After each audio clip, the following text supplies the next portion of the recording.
Welcome to another video of our YouTube channel. My name is Diego and we are here to help you achieve financial independence through real estate. So today we are gonna be going over the different types of loan programs that you can do when you are house hacking your next property or your first property.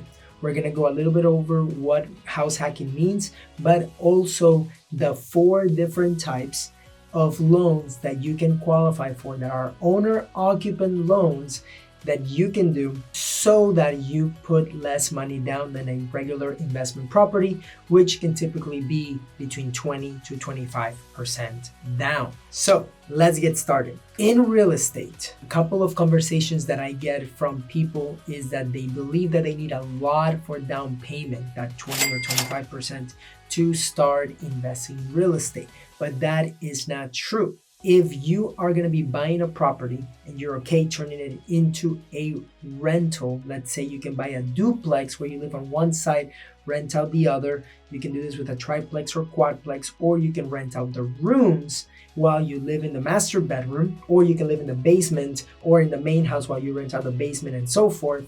You can use the strategy that's called house hacking so that you can live in that property, qualify for a primary home loan, and you can put less than 5% down. So we are going to be going over a couple of those loans so that you can be best aware of what you can use when you buy your first or your next house hack. Let's get started with those 4 loans. Number 1 is going to be the FHA loan.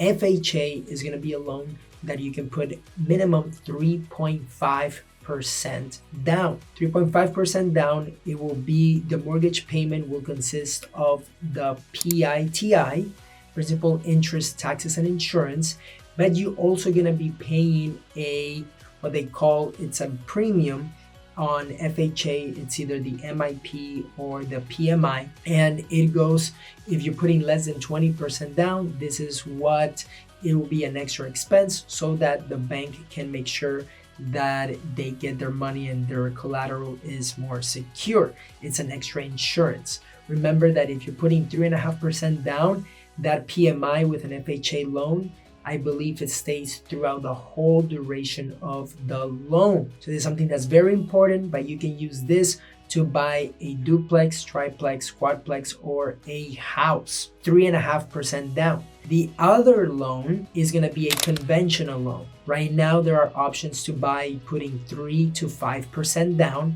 conventional. And the benefit of this is that there will be a PMI that you do have to pay, just like with an FHA loan, but it disappears after you have 20% or more in equity. Sometimes it can be like 21 or 22%, but for the sake of the math, let's just call it 20%. You have to pay the PMI a minimum of 2 years in a conventional loan as well.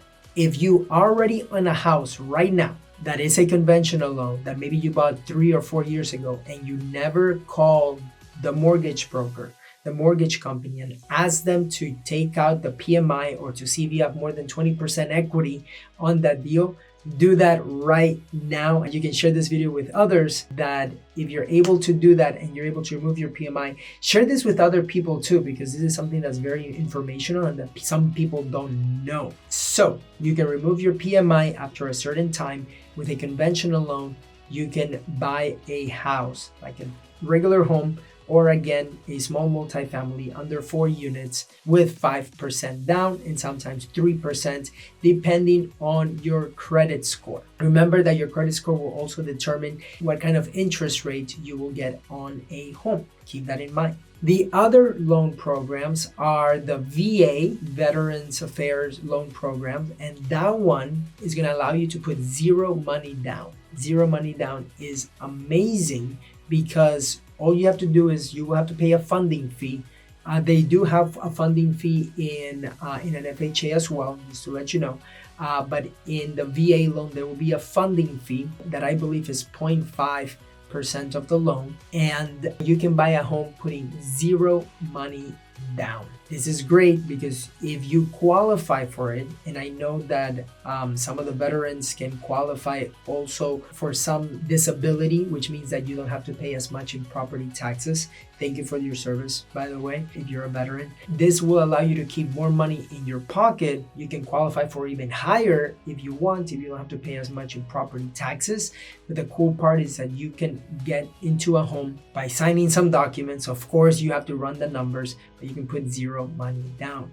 And then the other way is with a USDA loan program. There is, if you Google USDA map, there will be a map that will come up where you can see what are the areas in your city or in the suburbs where you can qualify for a USDA loan, which means that you can buy a home with zero money down. Now, there are some stipulations depending on your debt to income ratio as well for you to qualify for certain loans, especially USDA. There are some stipulations there. There are some also debt to income ratio on the FHA and conventional loan.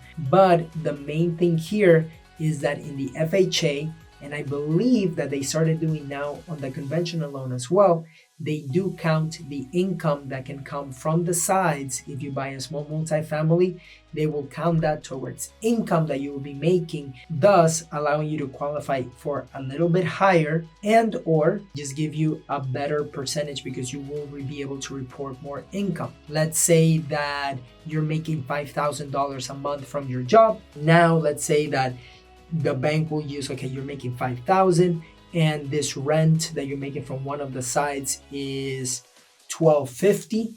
The bank can use around 75% towards your income. So let's call it $1,000 that they'll use, since you're going to be making that income from the rental side. And now it shows that you're making $6,000 a month when you're getting pre-approved for that particular deal. So that's something that you can keep in mind depending on which loan programs you want to buy. But it's very important that for a house hack, again, house hacking, incredible opportunity.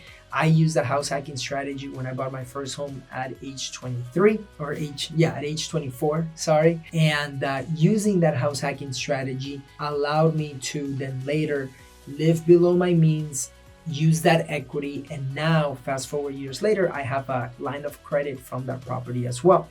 And I bought that property with less than $10,000, living for free.